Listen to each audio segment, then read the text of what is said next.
कि पश्चिम बंगाल का चुनाव इस बार का बिल्कुल हाई वोल्टेज रहा है और अन्य चुनावों से काफी अलग भी रहा है। इस हाई वोल्टेज चुनाव में लगातार बीजेपी ये कहती रही है और घुसपैठियों का जो है मुद्दा उठाती रही है और ये कहा गया कि किस तरह से बंगाल की सीमा जो बांग्लादेश से लगती है उसमें फेंस नहीं है और इसी वजह से बांग्लादेशी रोहिंग्या और घुसपैठिए जो है पश्चिम बंगाल में अंदर घुस बैठते हैं और उसके बाद लोगों के जो है नौकरियां ले रहे हैं और यहाँ पे बस भी जा रहे हैं और साथ ही यहाँ पे काफी ज्यादा क्राइम भी हो रहा है। पूरे चुनाव में जो है घुसपैठियों का जो मुद्दा है उसे सामने रखा गया। गृह मंत्री अमित शाह जितनी बार पश्चिम बंगाल के दौरे पर आए घुसपैठ का मुद्दा उन्होंने भी उठाया और इसी वजह से जो है उन्होंने अपने संकल्प पत्र में ये कहा था कि बीजेपी की सरकार बनने के बाद 45 दिनों में जो है पश्चिम बंगाल की सीमा जो अंतर्राष्ट्रीय सीमा बांग्लादेश से सटी हुई है वहां पर फेंस इरेक्ट करने का काम शुरू हो जाएगा। कल मुख्यमंत्री शुवेंदु अधिकारी का पहला दिन था सचिवालय नौबान्नों में और उन्होंने एक के बाद एक बैठकें की, लेकिन जो सबसे बड़ा स्टेप लिया गया पहली कैबिनेट बैठक में उसमें यह साफ कर दिया गया कि 45 दिनों के अंदर पश्चिम बंगाल की जो 2216 किलोमीटर लंबी जो सीमा बांग्लादेश से लगती है और वहीं से सटी हुई है उसका जो इलाका अनफेंस्ड है उस पर काम शुरू हो जाएगा और राज्य सरकार जो है वो जमीन हैंडओवर बीएसएफ को करने का काम शुरू कर दिया गया है। जहां पर फेंस नहीं है वहां पर फेंस इरेक्ट करने का भी काम शुरू हो जाएगा। मुख्यमंत्री शुवेंदु अधिकारी के इस घोषणा के बाद ही हमने देखा कि उत्तर 24 परगना और कई ऐसे जिलों में जिला अधिकारी पुलिस और बीएसएफ ने जो है एक जॉइंट इंस्पेक्शन किया इलाकों का और जहां जहां जमीन ऑलरेडी रेडी है जिसे हैंडओवर करना बिल्कुल में जो है समय नहीं लगेगा उसे हैंडओवर करने का काम शुरू हो गया है बीएसएफ को, ताकि वहां पर जो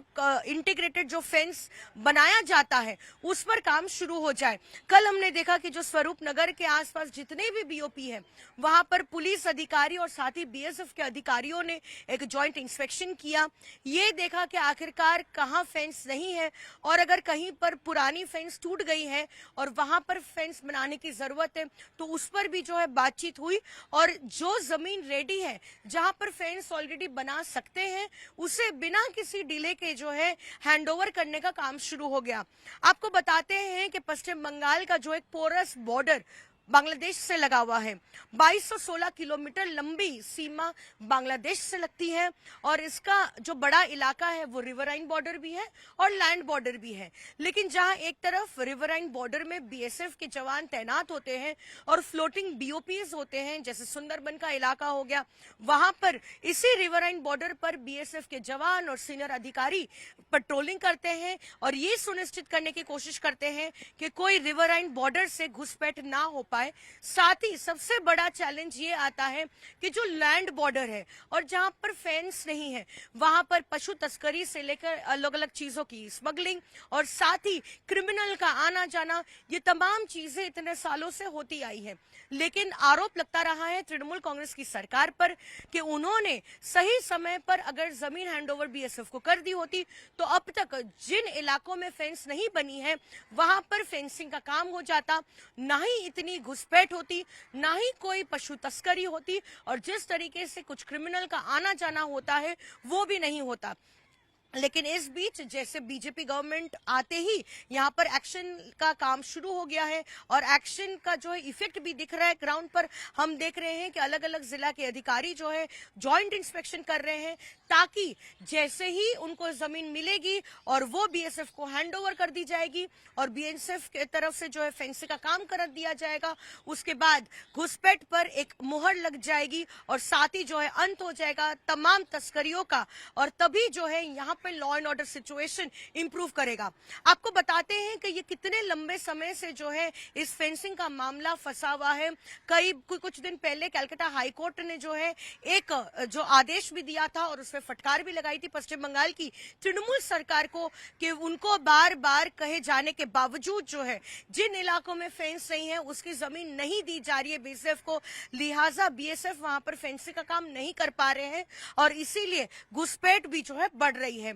उसके बाद हमने देखा है कि बीएसएफ ने भी कई बार चिट्ठी लिखी है राज्य सरकार के land and land reforms department को और जमीन मांगी है, लेकिन जब तक लैंड एक्विजिशन का काम नहीं हो जाता है और उनको जमीन नहीं दे दी जाती है तब तक बीएसएफ वहां पर कोई काम नहीं कर सकते हैं। ऐसे में कई सालों से ये मामला जो है उलझा हुआ था बीएसएफ और बंगाल सरकार के बीच, और जिसमें कलकत्ता हाई कोर्ट की भी एंट्री हुई थी, राज्य सरकार को फटकार भी लगाई गई थी। तृणमूल सरकार को कहा गया था कि वो जल्द से जल्द जो है वो जमीन को हैंड ओवर करे ताकि बीएसएफ अपना काम शुरू कर सके। लेकिन इस बीच तख्ता पलट होता है, पश्चिम बंगाल में बीजेपी की सरकार बनती है और जैसा कि उन्होंने अपने मैनिफेस्टो में कहा था कि अलग अलग जो है चीजों पर एक्शन लिया जाएगा, जिसमें से प्राथमिकता दी जाएगी कि बॉर्डर फेंस बनाने पर और घुसपैठ बंद करने पर। जैसे ही पहला दिन था, शुभेंदु अधिकारी का मुख्यमंत्री के दफ्तर में और सचिवालय पहुंचे थे, उन्होंने ये घोषणा कर दी कि अगले 45 दिनों के अंदर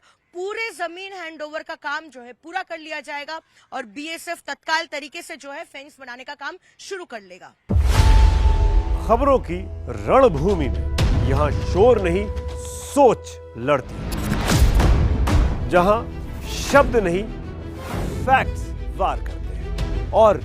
हर सवाल खोलता है सच की नई परत।